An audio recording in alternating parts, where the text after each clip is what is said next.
Where your treasure is, there will your heart be also. God has given us unlimited treasures in His Word. Every time we open it, we can discover a new treasure or admire an old one. What will we find today? Here's Carla Early with Treasure Hunt in the Word.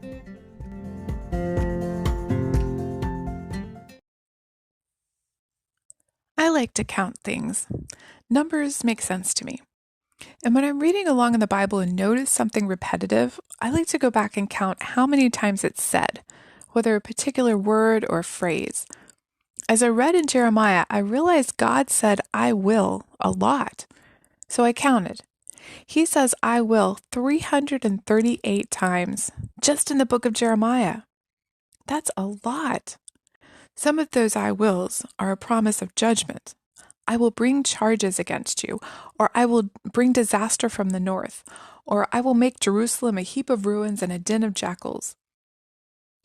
And some of those "I wills" are promises of restoration, like I will return and have compassion on them and bring them back, or I will set my eyes on them for good, and I will bring them back to this land. I will build them up and not pull them down, and I will plant them and not pluck them up.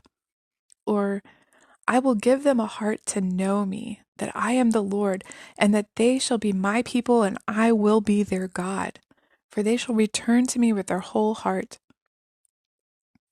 As one of my ladies in my Sunday school class said, there's two parts to these "I will" promises. The first part is I. God takes a very personal role in the judgment of His people. On the surface, it looked like their enemy, Babylon, with a stronger army and a stronger king, Nebuchadnezzar, was in control of the situation. But no, unbeknownst to Nebuchadnezzar, God was using him and his piddly little army to bring His judgment promised on His people. God could just have taken His protective hand off of them and let it happen, but He is actually taking part in it. The Lord also takes a very personal role in the restoration of His people. Jeremiah spelled out His plan of keeping them in captivity for 70 years, then very deliberately bringing them back, the whole time being intimately involved in all the details. That's our God for you, isn't it? Nothing just happens. It's all pre-planned and carried out by the Lord God Almighty. And when we read Ezra and Nehemiah, we see the beginning of the fulfillment of all these restoration promises. The second part of the "I will" phrase, of course, is the word "will." In that phrase, there's no room for maybes, ifs, possibilities, or conditions. It's always a definite "I will." This judgment will happen.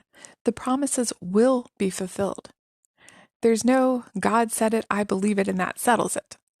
God said it, and that settles it whether or not I believe it. When God says something, we who know Him know He will keep His word. Throughout Jeremiah, God recorded 338 "I wills."